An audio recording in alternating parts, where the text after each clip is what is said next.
And you know, I keep saying the future of Africa is collaboration, because that is the actual history of being African. Collaboration.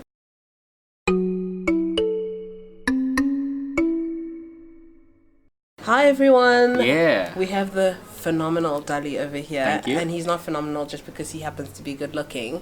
He's actually phenomenal because he's doing amazing, phenomenal things. Thank you. Now, I want you to tell us a little bit about what it is you do, and then we'll get into the questions. Alright, cool. So I'm a radio DJ on YFM, previously from Massive Metro. I'm an entrepreneur, public speaker, and I run a digital company as well. So that's what I do in a nutshell. Okay, so you're relatively young, right? Yeah. So how did you just wake up in the morning and decide this is what I'm going to do? Just tell us a little bit about the steps, the struggles, the decisions, and the whys of everything. Yeah. I think growing up in a black community, in a black family, my dad and my family struggled a lot, right? And then my dad made a decision that what he wants to do is that he wants to take all his savings and take us to a proper school and move the family to a proper environment so that we can be exposed to the things that we don't have. And I think at the age of 15, I made a conscious decision. I looked at myself in the mirror. I know it sounds like a cliche. I looked at myself in the mirror. I was like, dude, what do you want to do for the rest of your life until you die? And I was like, okay, cool. I want to be on radio. I want to be on TV. I want to be an entrepreneur. And I just genuinely want to travel the world empowering people. And since then, I woke up and did nothing but invest in that dream. And I believe my purpose is just to be a vessel and just to serve through the gifts, talents, and abilities that God has given me. And that is the spirit of Ubuntu. Understanding that I am because you are. You know, and what I want to do essentially is just make it to the end of God's purpose for my life on earth, but doing that serving humanity. Right. Wow, guys, a mouthful, but a mouthful of purpose and legacy. So you're a legacy builder, basically. I'm trying. So a legacy builder to Afrinique-Chic is someone beyond phenomenal. That's someone who has a bigger vision and a bigger dream, because the dream is not about me. The dream is about us. It's never about us. Exactly, it's bigger than us. Exactly. So I love that you said the spirit of Ubuntu, because as you know, at Afrinique-Chic, we keep saying to people, what makes you human is your spirit, it's spirituality, how you grow and how you do things. But we seem to have forgotten that in the bigger scheme of what doesn't matter. But also working in a world system that essentially empowers what doesn't matter. So as a young entrepreneur and as a young African entrepreneur, how are you planning to do what you do? Not so much on just a national scale, because at Afrinique-Chic we believe that the responsibility of each human being extends past your base. So how do you envision, if that's something you wanted, to move your agenda and your hope and your dream and what you actually are trying to do within the African continent? So the one thing that got me to Johannesburg, I'm just going to take you back a little bit. The one thing that got me to Johannesburg is literally studying social media and understanding whatever we put out there, we are regarded as being international. When I put a video out there, it's not only South Africans that watch it, it's not only the African continent that watches, but it's the rest of the world. So what I want to do is to use these mediums to literally get my message across, right? And literally I've got like a plan as to, okay, cool, this is what I want to do in South Africa, this is what I want to do in Africa, and this is what I want to do to get abroad and to engage in this conversation of saying, okay, cool, we're young, we're black, we're Africans, but we possess so much power, we possess so much greatness. And just using social media, using digital, using the internet to get us across there and to spread the message. So what happens is that sometimes I get to speak to a group of young people, maybe 100 at universities, whatever, but then with social media I get to reach like thousands and thousands and millions of people.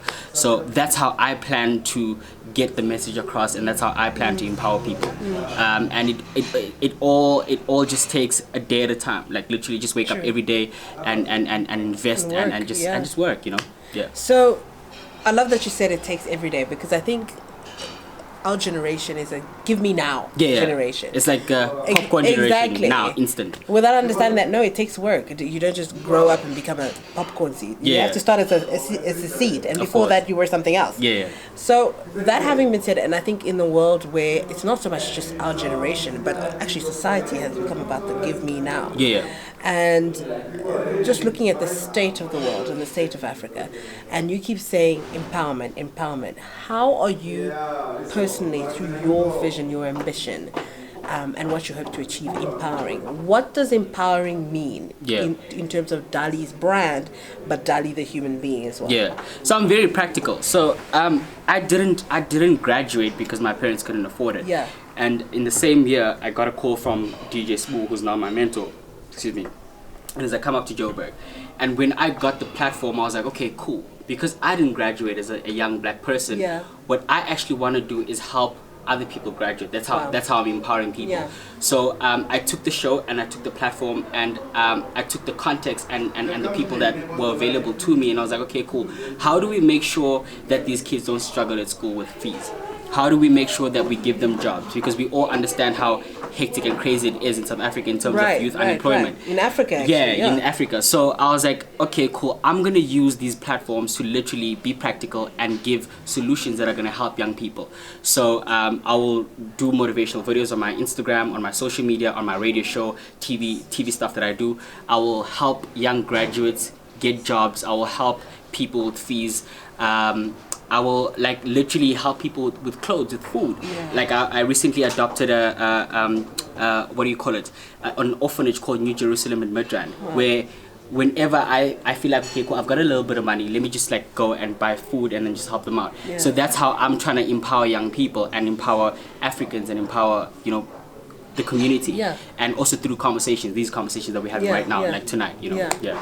So I think you said something very important, and that you adopt and that you work with others, and that that speaks big on collaboration. And you know, I keep saying the future of Africa is collaboration, because that is the actual history of being African. Collaboration.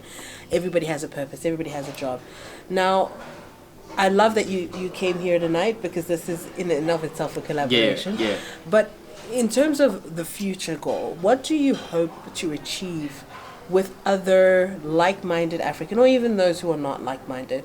How do you plan to move forward in maybe creating a more cohesive brand of Dali within the collaboration aspect on the continent?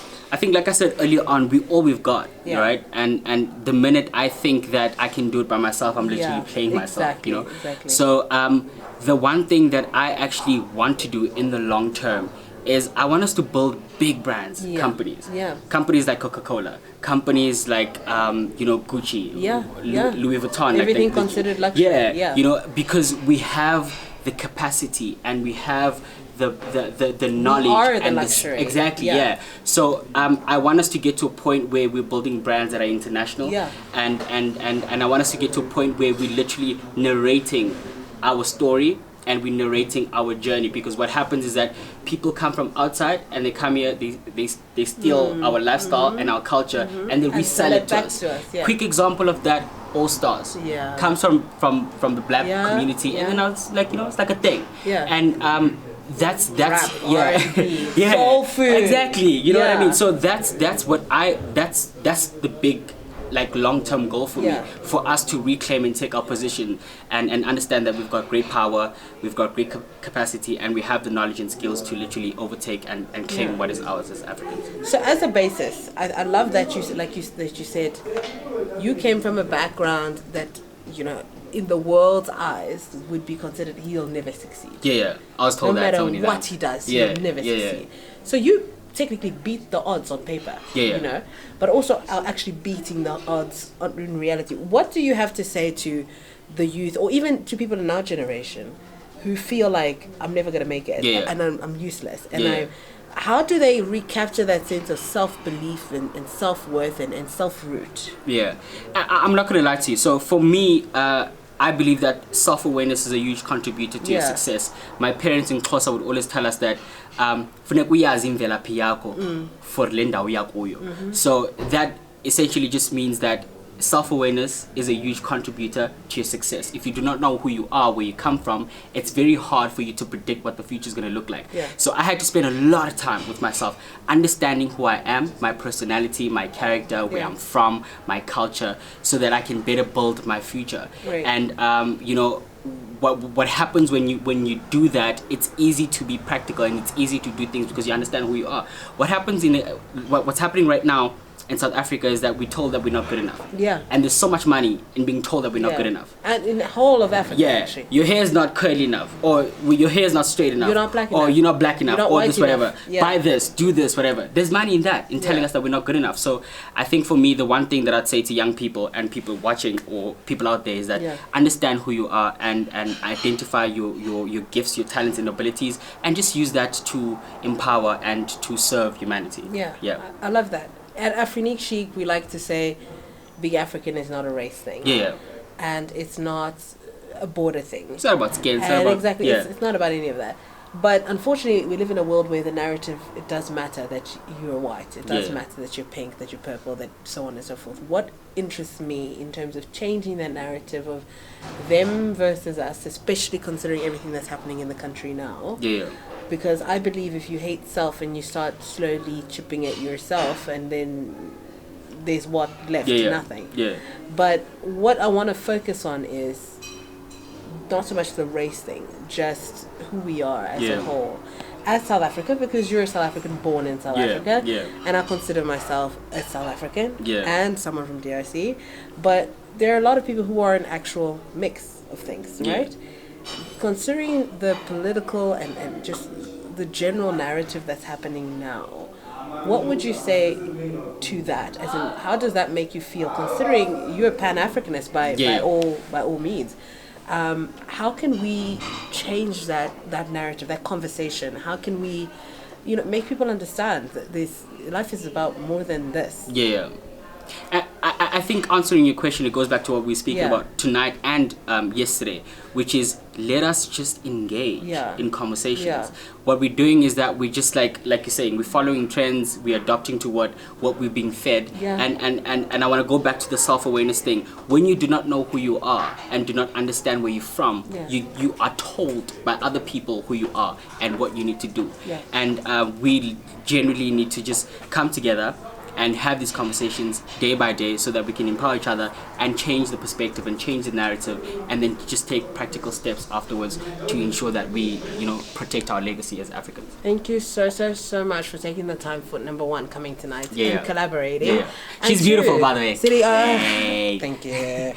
But guys, as you heard from the phenomenal Dali, you can basically contact him and tell him anything you need to know and ask for help and do whatever you need in life. And also equally with Afrinique-Chic, our hashtags, our Instagram page, our Twitter, his hashtags. But most importantly, we're trying to create a movement where you have a safe place to come to when you need to ask questions from people who are like you, from you, and trying to be better for the better and for the country and also for the continent. So do better for yourself by being rooted in yourself and knowing where you come from, and just knowing that working together is the way forward, and that's the way of success. But thank you so much for tuning in, and thank you so much for coming, and we'll see you soon. Bye.